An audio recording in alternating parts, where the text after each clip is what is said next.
Hey everyone, Pencil Candy here. So this is just a short video to share a new notebook that I have. This is a leather traveler's notebook for the A6 size that I actually made myself at a leather workshop. Or more specifically, at the workshop we made these things that you may be familiar with if you ever did a beginner's leather DIY workshop thing. So it's just like a triangular pouch, and this is holding my elastics, but it's as a card holder. So these are made with templates, but I just thought, hey, I'm at a leather workshop, why not just try and make a traveler's notebook by myself at the same time. So I bought another piece of leather from them, cut it down to dimensions based on a tutorial that I'll link below. All the dimensions are also in the tutorial, so please check that out.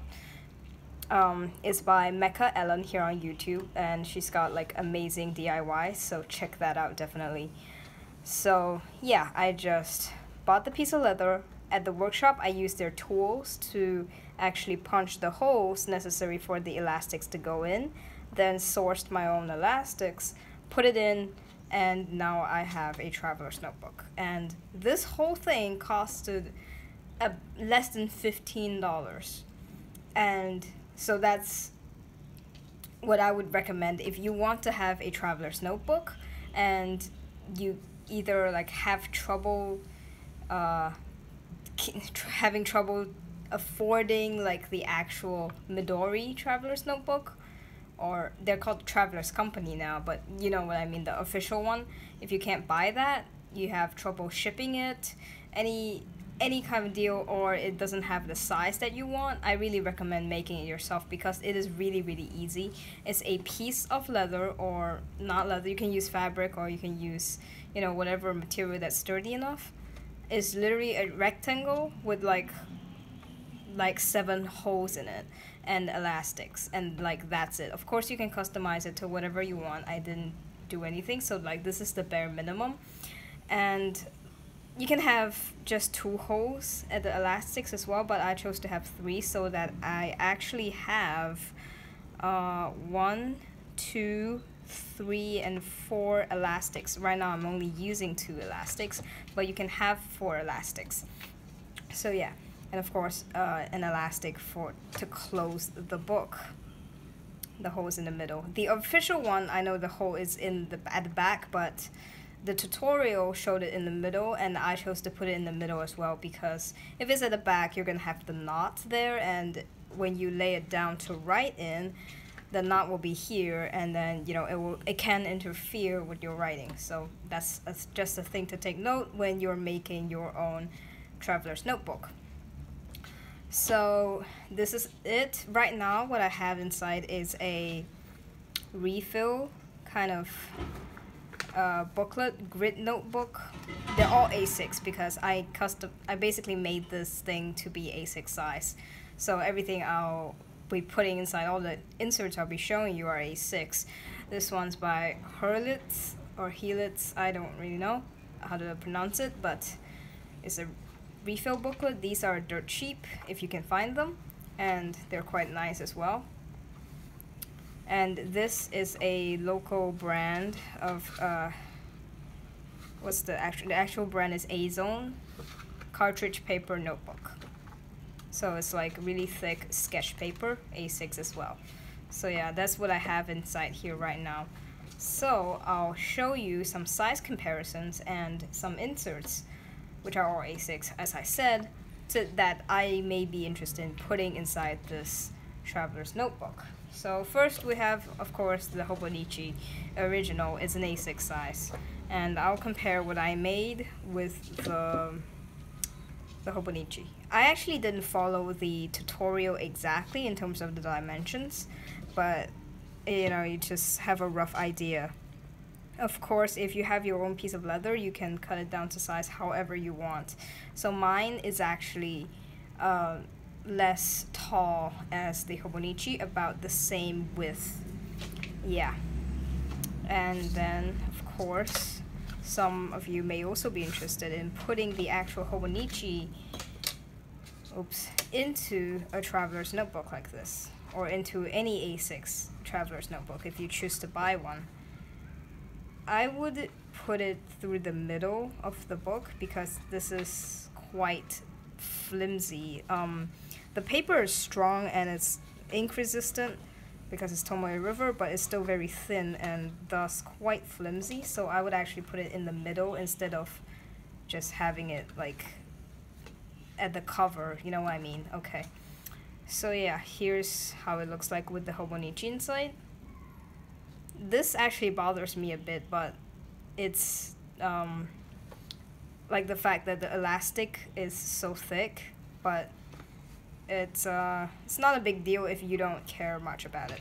So yeah, you can totally put the A6 Hobonichi inside. And let me just show you a bunch more other inserts that I have. All of these are A6. Again, this isn't A6, but this is the Muji notepad that I really am just thinking of tearing out a few pages and putting them into a little pocket insert that I'll make in the future. These are index cards, A6. Oh, this is a Hobonichi cover on cover, but A6 index cards. I can also, again, put them in just as like rough paper. Then some true A6 booklets. This one is a sketchbook by Canson. Yeah, this is a blue one, this is a black one, but they come in packs of 2. The art book inspiration series, and these are actually quite amazing. The paper is not as thick as the cartridge paper or sketch paper, but it's very smooth paper and it holds up to ink really well. So, and a little bit of watercolor even. So I really like that. And then I have some memo pads from Best Form, which is like a local stationery shop, I think. So this one has 4 colors. This one's green. They're both A6. This one is from a trip to Taiwan. It's got tiny grids in it, so I like that. I don't think that this is available online or anything. It's, yeah, I bought it at a little store. This is the a book that I showcased in my Muji paper comparison video. This is the, okay, I have no clue. I have actually no clue what any of these are called, but it's it's not a true A6, I think. Okay, never mind. It is a true A6 notebook with very thin paper and many sheets of it. So that's that from Muji. Oh, this is an actual filled notebook from the Canson, like I said. Another one from Taiwan, grid paper. And okay, this, just ignore that. This is from Muji again. So it's the A6, one of the notebooks, and it's a blank. Okay, this I don't actually think it will fit inside. It's because it's a spiral bound, but it's again another Muji notebook. It's one of the, like, this means high quality paper, and it's A6, but high quality paper is spiral bound, I guess. Yeah. And okay, so I've got a passport size book here. This is the Passport notebook by Muji, and I'll just show you what a passport size compared to A6 is like, because I know that if you're buying from the official traveler's notebook, you have 2 choices, like regular and passport size. Passport size is going to be fitting exactly this book. So if you make the A6 one, you're gonna have this much more room. It's just a size comparison for you. So yeah, like, I wanted it to be A6, that's why I made it myself. But you know, if you want to see like some kind of size comparison between a passport size and the A6, here it is. You can see that the A6 is rather significantly larger than a passport size Midori or traveler's notebook. So yeah, so that would be it for my traveler's notebook, the DIY one, and a bunch of A6 inserts that I have for it that I may put inside. If you have any questions, do leave them down in the comments section, and I will of course link Mecha Ellen's tutorial to making this. She used faux leather, but I used real leather. It's no big deal, you can use whatever material you want, and hopefully this is helpful and has encouraged you to actually make your own traveler's notebook, because it's actually really fun, it's much more affordable, and it's customizable. And so I would highly recommend that. It's a fun project. So yeah, see ya.